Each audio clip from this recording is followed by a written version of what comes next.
ایک بھائی نے سوال کیا ہے کہ محترم کیا ہر نماز میں سورۃ اخلاص پڑھنا کیسا ہے، اور سورۃ اخلاص بار بار تلاوت کرنے سے کیا ملتا ہے اور اس کا شرعی حکم کیا ہے؟ جی السلام علیکم ورحمۃ اللہ وبرکاتہ۔ بھائی نے جو سوال کیا ہے بہت اچھا کیا ہے، اور دیکھیں قرآن پاک تو قرآن پاک ہے۔ قرآن پاک کی ایک حرف کی تلاوت کرنے سے اللہ پاک 10 نیکیاں عطا فرماتا ہے اور 10 گناہ معاف فرما دیتا ہے اور 10 درجات بلند فرما دیتا ہے۔ اور قرآن پاک کی جتنا ہم تلاوت کریں گے اتنا اللہ پاک ہمیں اس کا اجر عطا فرمائے گا، اللہ پاک اتنی ہمیں نعمت عطا فرمائے گا۔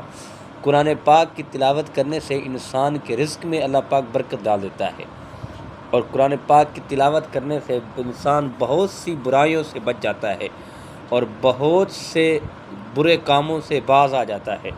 لیکن یہ جو آپ نے سوال کیا ہے کہ ہر نماز میں سورۃ اخلاص کی تلاوت کرنا کیسا ہے، یہ حدیث پاک میں آتا ہے، آقا دو جہاں سرور کائنات صلی اللہ تعالی علیہ وسلم کے پاس کچھ لوگ حاضر ہوئے، عرض کی کہ آقا ہمارا جو امام ہے وہ ہر نماز میں سورۃ اخلاص کی تلاوت کرتا ہے، یعنی قل هو اللہ احد اللہ الصمد لم یلد ولم یولد ولم یکن لہ کفوا احد، اس کی تلاوت کرتا ہے۔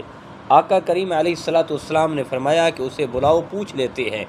جب اس شخص کو بلایا گیا، میرے آقا نے فرمایا تم ہر نماز میں اور ہر جگہ اس کی تلاوت کیوں کرتے ہو؟ اس نے عرض کی آقا مجھے سورۃ اخلاص سے پیار ہے، مجھے سورۃ اخلاص سے محبت ہے۔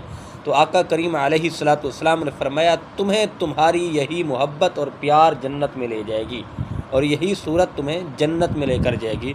تو قرآن پاک سے محبت کرنا بہت اعلیٰ ہے، لیکن آقا نے یہ بھی فرمایا ہے کہ ایک بار سورۃ اخلاص کی تلاوت کرو گے تو اللہ پاک تمہیں 10 پاروں کا ثواب عطا فرمائے گا۔ اسی طرح 3 بار تلاوت کرو گے ایک ختم قرآن پاک کا ثواب عطا فرمائے گا۔ اللہ ہمیں قرآن پاک کی تلاوت کرنے کی توفیق عطا فرمائے۔ اللہ ہم سب کا ہم